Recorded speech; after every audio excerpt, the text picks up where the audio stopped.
शादीशुदा लोगों को एक बड़ी सीख। पत्नी ने ना जाने क्या किया था कि पति ने उसे एक के बाद एक कई थप्पड़ जड़ दिए।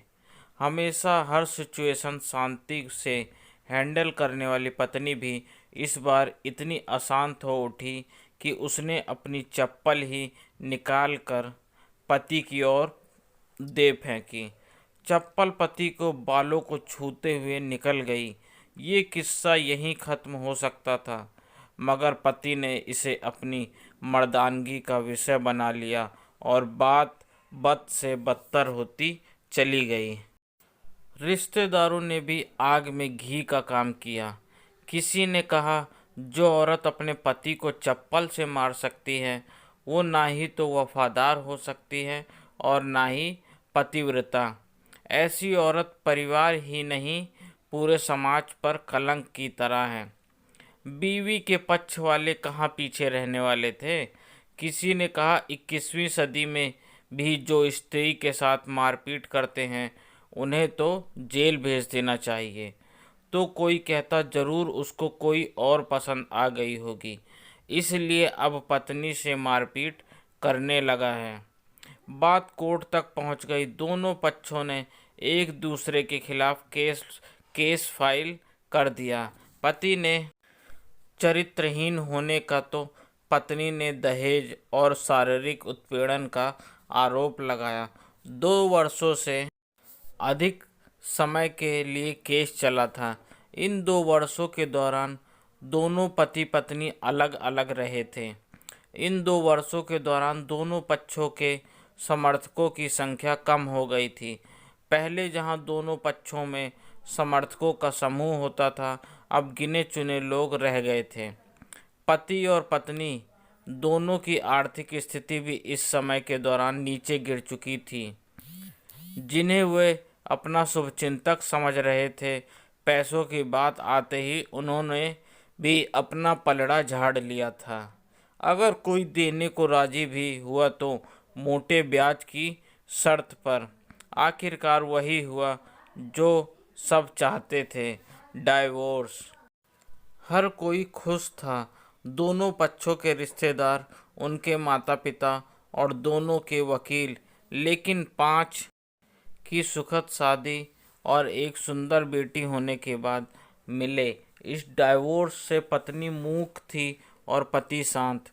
शायद ये एक इत्तेफाक ही था कि इस खुशी को मनाने के लिए दोनों पक्ष के लोग एक ही चाय की टपरी पर बैठे। आमने सामने इत्तेफाक इसलिए क्योंकि ज़्यादातर लोग जो एक दूसरे के विरोध पक्ष को सपोर्ट कर रहे थे वे एक दूसरे को अच्छे से जानते भी नहीं थे। पति पत्नी भी इन सभी से दूर एक दूसरे के सामने मेज पर बैठे। पत्नी ने पति से कहा, अब तो खुश होगे ना, तुम्हारे मन की जो हुई है मुबारक हो। तुम भी तो आज जीत गई हो। मुझसे तलाक को तुम्हें भी मिल गया। कॉन्ग्रेचुलेशन टू यू टू, पति ने कहा। तलाक को तुम जीत का प्रतीक समझते हो? पत्नी ने पूछा। पति चुप रहा। थोड़ी देर की शांति के बाद पति ने कहा, मुझे तुम्हें 5 लाख रुपए अभी और हर महीने 8,000 देने का आदेश है। अभी मेरे पास पैसे नहीं हैं, इसलिए हमारा मतलब मेरा जो सिटी में फ्लैट है उसे तुम्हारे नाम कर देता हूँ। पत्नी बोली, लेकिन उस फ्लैट की कीमत तो 18 लाख की है। हाँ, लेकिन हमारी बेटी तुम्हारे साथ है और आगे जाके उसके खर्चे भी बढ़ेंगे, तुम्हें थोड़ी आसानी होगी। पति ने कहा, नहीं नहीं, मुझे सिर्फ 5 लाख ही देना, और तुम हर महीने 8,000 तो देने ही वाले हो। मैं मैनेज कर लूँगी। अगर 5 लाख नहीं है तब भी कोई बात नहीं, पत्नी बोली। दोनों फिर से शांत हो गए।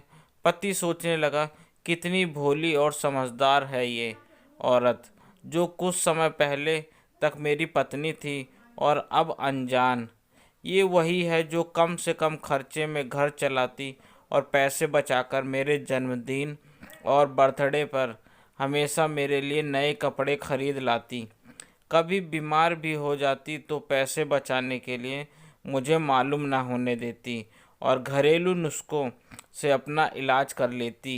मगर घर में कोई और बीमार होता तो तुरंत डॉक्टर के पास लेकर जाती। मेरी ही मति मारी गई थी। मैं ही अपनी झूठी मर्दानगी के चक्कर में इतनी बड़ी गलती कर बैठा। पत्नी के दिमाग में भी उथल पुथल चल रही थी। अभी भी वैसा का वैसा ही है। पहले भी खुद से ज़्यादा हमारे बारे में सोचता था और अब भी वही कर रहा है। ये वही आदमी है जो मुझे एक्सीडेंट से बचाने के लिए खुद मोटरसाइकिल के आगे कूद पड़ा था और अपनी उंगली तुड़वा बैठा था। पता नहीं कौन सी मनहूस घड़ी में मैं झगड़ा कर बैठी। पति ने मौन तोड़ते हुए पूछा, अब तुम्हारे कमर का दर्द कैसा है? ज़्यादा तकलीफ तो नहीं होती? पत्नी हल्का सा मुस्कुराई और बोली, अभी भी होता है। अब तो पेट में भी क्रैम्प्स उठते हैं। वो तो होगा ही, तुम योगा या कसरत भी तो नहीं करती। अब किसी गायनेकोलॉजिस्ट को ज़रूर दिखा देना, पति ने कहा। तुम बताओ, तुम्हारा अस्थमा कैसा है? अब क्या अब भी दौरे पड़ते हैं? पत्नी ने पूछा। हाँ, पड़ते हैं, पहले से ज़्यादा, क्योंकि अक्सर इन्हेलर भूल जाया करता हूँ। याद दिलाने के लिए तुम जो नहीं हो। अब पति बोला। पत्नी के आंखों में आंसू आ गए। वो बोली, तुम्हें मेरे चरित्र पर सवाल नहीं उठाने चाहिए थे, तो ये परिस्थिति आती ही नहीं। हाँ, मैं जानता हूँ, तुम बहुत अच्छी हो। मुझसे गलती हो गई, बहुत बड़ी गलती। मैं लोगों के बहकावे में आ गया था। पति बोला, तुमने भी तो मुझ पर दहेज का इल्ज़ाम लगाया था। वो बोला, गलत था और इस बात का मुझे भी पछतावा हुआ, पत्नी ने कहा। पति कुछ कहना चाह रहा था लेकिन हिचकिचा रहा था। पत्नी ने पूछा, कुछ कहना चाहते हो? वो बोला, क्या सब पहले जैसा नहीं हो सकता? क्या मतलब? पत्नी बोली, मतलब कि हम फिर से पहले की तरह पति पत्नी बनकर, सच्चे दोस्त बनकर नहीं रह सकते? पति बोला। पर ये डाइवोर्स के पेपर दिखाते हुए पत्नी ने कहा, फाड़ देते हैं। पति ने अपने पास रखे डाइवोर्स के पेपर फाड़ते हुए कहा। पत्नी ने भी अपने पास रखे पेपर फाड़ दिए। सभी हैरान थे, वकील, रिश्तेदार और माँ बाप। पति पत्नी दोनों एक दूसरे के हाथ में हाथ पकड़े अपने घर की तरफ चले गए। दोस्तों, ये कहानी उन हर पति पत्नी के लिए बड़ी सीख है जो छोटी छोटी बातों पर लड़ते हैं और इन झगड़ों का बड़ा बना के अलग होने का डिसीजन लेते हैं। प्यार और झगड़ा तो एक सिक्के के दो पहलू की तरह हैं। दोनों को स्वीकार करना होगा, तभी ये पवित्र रिश्ता उसकी मंजिल तक पहुंचा पाएगा।